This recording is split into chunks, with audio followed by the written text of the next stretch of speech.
রাষ্ট্রপতি এটা একটা পুরনো ইস্যু, যে আইনগতভাবে সাংবিধানিকভাবে সেটেল হবে, কিন্তু এই ইস্যু নিয়ে বোধহয় আজকে আসলে উত্তপ্ত না হলে একটু ভালো লাগতো। আমি বলবো যে অপ্রত্যাশিত এবং অনাকাঙ্ক্ষিত, কারণ রাষ্ট্রপতির ইস্যু তো বাংলাদেশে হঠাৎ করে আসেনি। এটা তো বাংলাদেশের জুলাই গণ অভ্যুত্থানের পর থেকেই মোটামুটি সেটেল ইস্যু। যেমন আজকে আমাদের যারা বিরোধী দলের অনেক সংসদ সদস্য আছেন, তারা কিন্তু অন্তর্বর্তীকালীন সরকারের উপদেষ্টাও ছিলেন। তারা তো রাষ্ট্রপতির কাছে বঙ্গভবনে গিয়ে শপথ নিয়েছেন। তো আজকে সংসদে ধরেন আলোচনায় থাকার জন্য কিংবা পাবলিককে দেখানোর জন্য দাবি রেজ করলে হবে না। সে সময় যদি তারা আপনার সিদ্ধান্ত নিত যে না, আমরা ফেসিবাদের রাষ্ট্রপতির কাছে শপথ দিব না, তাহলে গার্ডস বোঝাতো। সে সময় তো আপনারা নিয়েছেন।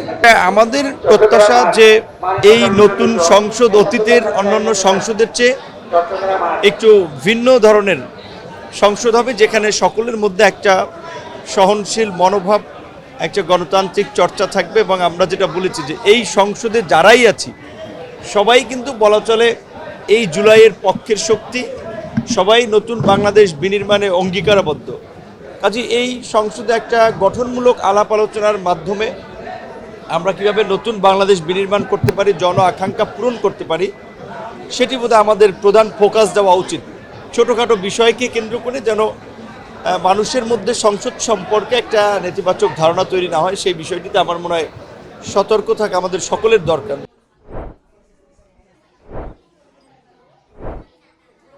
ধরেন যে ইস্যুতে ওয়াকআউটের মতো ঘটনা ঘটেছে, যে রাষ্ট্রপতির অপসারণ চেয়ে প্রকৃত অর্থে আমরা 2024-এর যে জুলাই গণ অভ্যুত্থানে ফ্যাসিবাদের পতনের পরপর যে অন্তর্বর্তীকালীন সরকার গঠিত হয়েছে, সেই সময় থেকে এই দাবিটা উঠেছিল।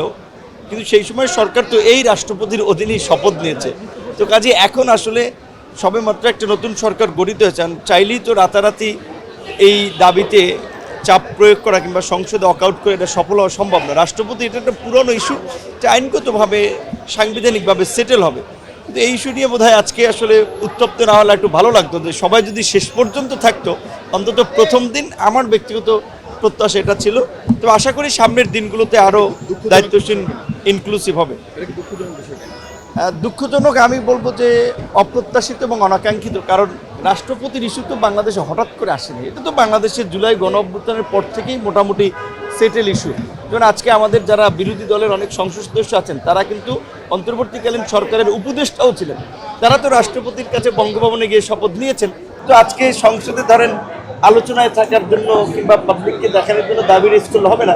সে সময় যদি তারা আপনার সিদ্ধান্ত নিত যে না, আমরা ফেসিবাদের রাষ্ট্রপতির কাছে শপথ দিব না, তাহলে গার্ডস বোঝাতো। সে সময় তো আপনারা নিয়েছেন। কাজে তারপরে এখন তাদের একটা গণতান্ত্রিক চর্চা, গণতান্ত্রিক নর্মস তারা দেখিয়েছে, আমরা এটা রেসপেক্ট করি। আশা করি আগামীর দিনগুলোতে সংসদ আলাপ আলোচনার মধ্যে দিয়ে আরও কার্যকর এবং প্রাণবন্ত হবে।